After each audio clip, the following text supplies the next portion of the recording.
pediu reuniões aos partidos políticos nesta fase que antecede eleições. É uma prática que nós temos e estas eleições, como não são a segunda volta das eleições de há um ano atrás, faz todo o sentido voltarmos novamente a reunir.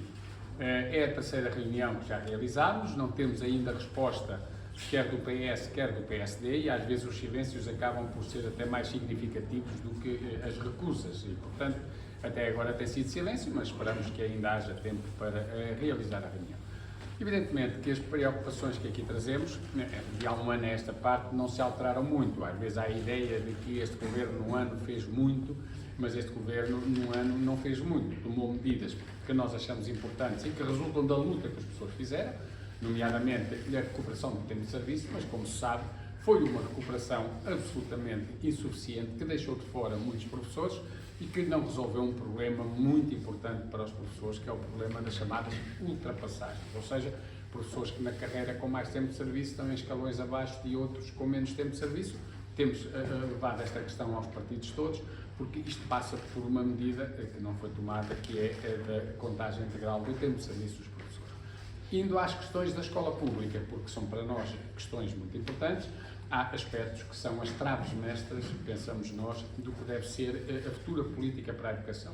Um financiamento adequado, o financiamento quer da escola básica, secundária, do ensino superior, quer da ciência, é um financiamento muito abaixo daquele que até internacionalmente é recomendado pelas organizações que atuam nesta área, a Unesco, a Unicef, a ONU também, a OIT, 6% para a educação, nós estamos em 2,45% do PIB, 3% para a ciência, nós estamos em 1,3% do PIB. E como é evidente, nós podemos dizer que os problemas não se resolvem só com dinheiro, mas se não houver recurso financeiro, dificilmente nós conseguimos ter os outros recursos e, quando falamos em recursos humanos, dificilmente conseguimos que eles deixem de ser precários, que deixe de haver desemprego, que deixe de haver problemas e que deixe de haver abandono. E esse é um dos problemas mais graves que nós temos na educação, é precisamente o abandono da nossa profissão.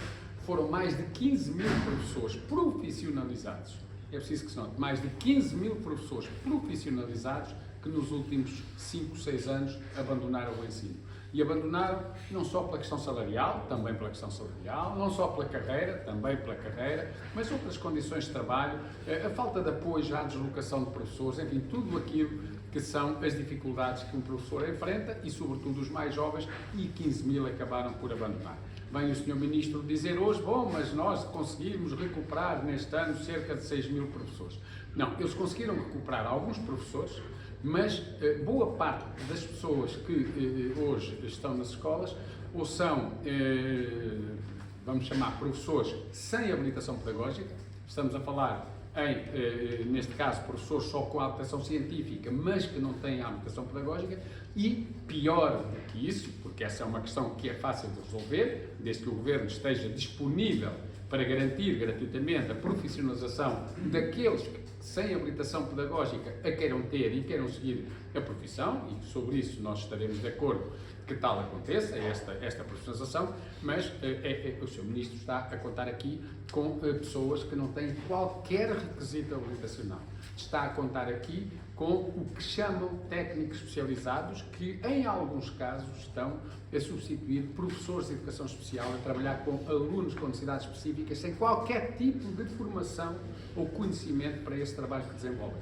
E quem diz com os alunos com necessidades específicas, diz em outras áreas. Aliás, era bom que o Sr. Ministro até, ao falar no número global dos 6 mil, viesse também aqui explicar quantos são os professores profissionalizados que recuperou. Sabemos que aposentados recuperou 55, por isso diz que vai abandonar essa que era para ele, digamos, um deslumbramento, porque agora é que ia resolver o problema, os aposentados iam todos voltar às escolas, como se os professores não estivessem a contar o dia-a-dia para poderem sair, dadas as condições e o desgaste que têm no exercício da profissão, e, portanto, os números, dito assim, em altura de campanha eleitoral, são números extraordinários, porque podem servir para enganar as pessoas. Agora o Sr. Ministro podia dizer quantos são os profissionalizados, quantos são os com habilitação própria e, sobretudo, quantos são os que não têm nenhum requisito habilitacional que ele foi buscar. E já agora também podia dizer quantos foram os que destes grupos foram recrutados pelas escolas e que ao fim de uma semana, 15 dias ou um mês se puseram a andar porque, na verdade, perceberam que dar aulas não é propriamente estar à frente de uma turma e de evitar. É muito mais do que isso. Eu diria até, é sobretudo mais do que isso. Porque senão era fácil, qualquer um seria, até um computador com o IA podia dar aulas e substituir professores, e os professores são insubstituíveis nas escolas.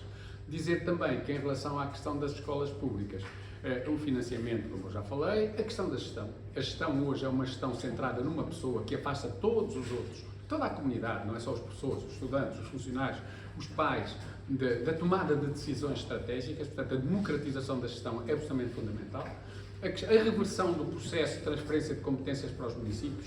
Este é um processo que, a manter-se e a aprofundar-se, como prevêem os programas dos partidos que normalmente estão no governo, é um programa que vai acentuar assimetrias, acentuar diferenças, acentuar problemas, porque se há concelhos, municípios que têm grandes condições para resolver problemas, há outros que não têm, e tomaram eles até conseguir pagar as dívidas que têm, ao contrário daqueles que se gavam de ser muito ricos.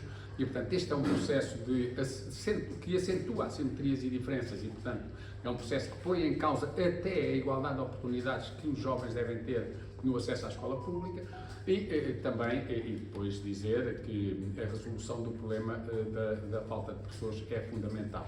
Evidentemente que há ainda um outro eixo muito importante para nós, que é a questão da inclusão. Nós percebemos que há partidos que acham que tudo o que é diferente deve ser separado, deve ser segregado, deve sair do conjunto dos cidadãos. Ora, a sociedade é uma sociedade de todos, é uma sociedade para todos, e só se constrói uma sociedade inclusiva com todos e para todos se a escola já souber dar a resposta a todos, respeitando as suas diferenças. Sejam diferenças decorrentes por deficiência, que possam ter crianças ou jovens, diferenças decorrentes da origem étnica e hoje com o peso que a imigração tem nas nossas escolas, ou até da identidade de género. Todas essas diferenças têm que ser respeitadas e a escola tem que ter condições e capacidade de tratar de forma diferente o que é diferente. Não pode tratar de igual o que é diferente, porque isso acaba por provocar a segregação e a exclusão, e a escola hoje em dia faltam de recursos para ter uma resposta completa e adequada. Termino falando na falta de pessoas, que é um problema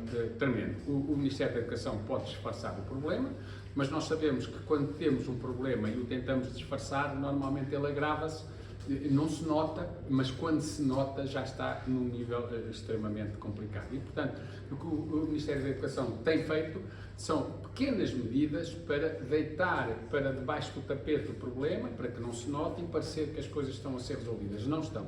O Governo não tomou a medida estruturante e de fundo, por exemplo, para recuperar os 15 mil professores profissionalizados que abandonaram a profissão. Pode dizer, bom, mas este ano entraram mais professores nos cursos. Sim, que chegaram cá daqui a 5 anos.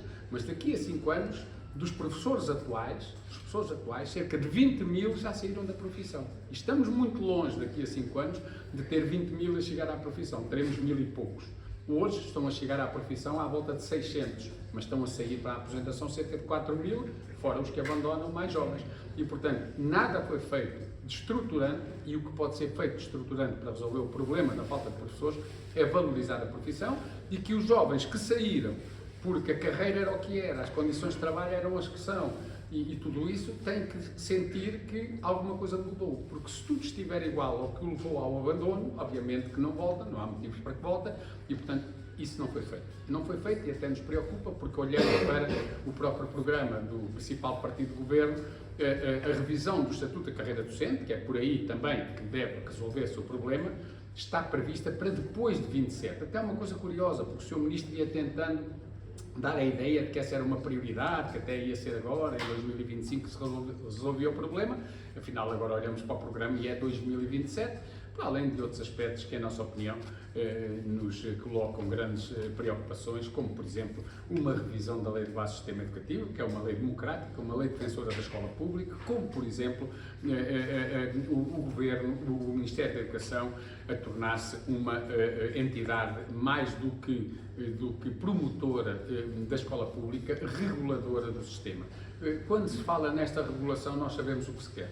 É regular um sistema tratando público e privado em pé de igualdade. Ora, a escola pública é aquela que faz a diferença na medida em que acolhe todos, e acolhendo todos, responde a todos. E para poder acolher e responder a todos, ela tem que ter qualidade.